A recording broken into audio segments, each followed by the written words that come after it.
جميع المنابر الإعلامية اللي متواجدة معنا اليوم، واللي هي مناسبة لبسط أهم النقاط اللي جات فيهم هذه الدورة هذه. دورة يعني مهمة، كتجي في واحد الفترة اللي هي فترة، يعني اليوم بحال نقولوا فترة نصف ديال الموندا ديالنا، ديال الفترة ديال المجلس ديال 2021 2027. اليوم حنا في 3 سنوات، وكما جاء في المداخلة ديالي إن شاء الله غتكون لنا مناسبة لبسط أهم المنجزات ديال هذا المجلس الموقر، واللي من هذا المنبر لابد من نحيي كل مكونات المجلس، يعني مكتب، أعضاء، رؤساء اللجان، رؤساء الفرق. كذلك لابد من نحيي كل الأطر على رأسهم المدير العام ديال المجلس، وكذلك كل الشركاء الترابيين والإداريين اللي يشتغلون معنا في نفس الوتيرة.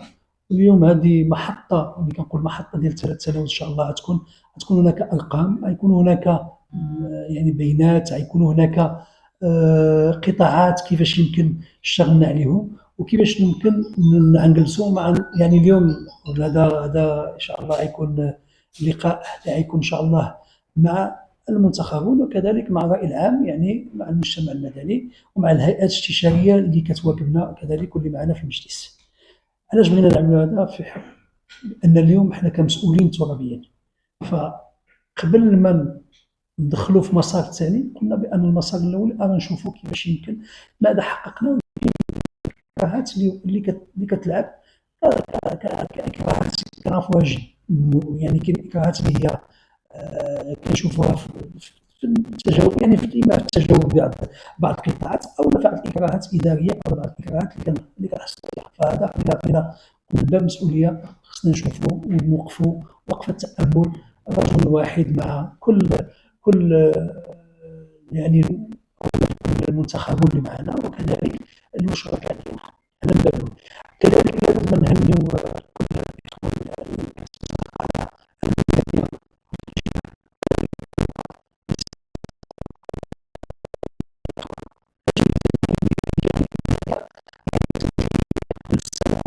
الاخوان ان شاء الله.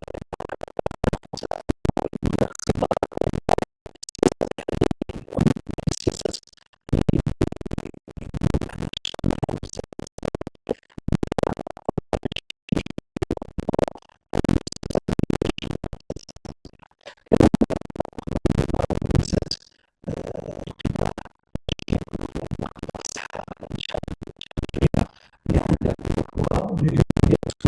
مشاركه مع قطاع، مع وزاره الصحه، واليوم حنا كنحاولوا نعاونوها قد اللي كنقدروا نستطيعوا، وكنحاولوا كذلك نجودوا هذه المعاونات باتفاقيات كيفاش نجودوها.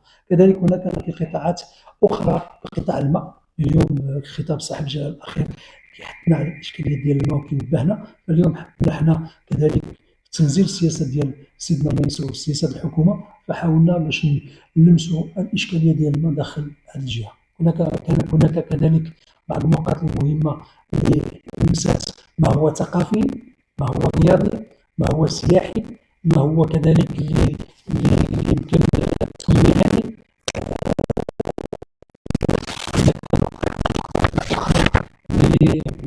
لمعالجه المشاكل ديال المباني آلية السقوط، التطهير ديالها. هادو كلهم نقاط اللي هما يعني مشكورين المجلس صوت عليهم بالاجماع.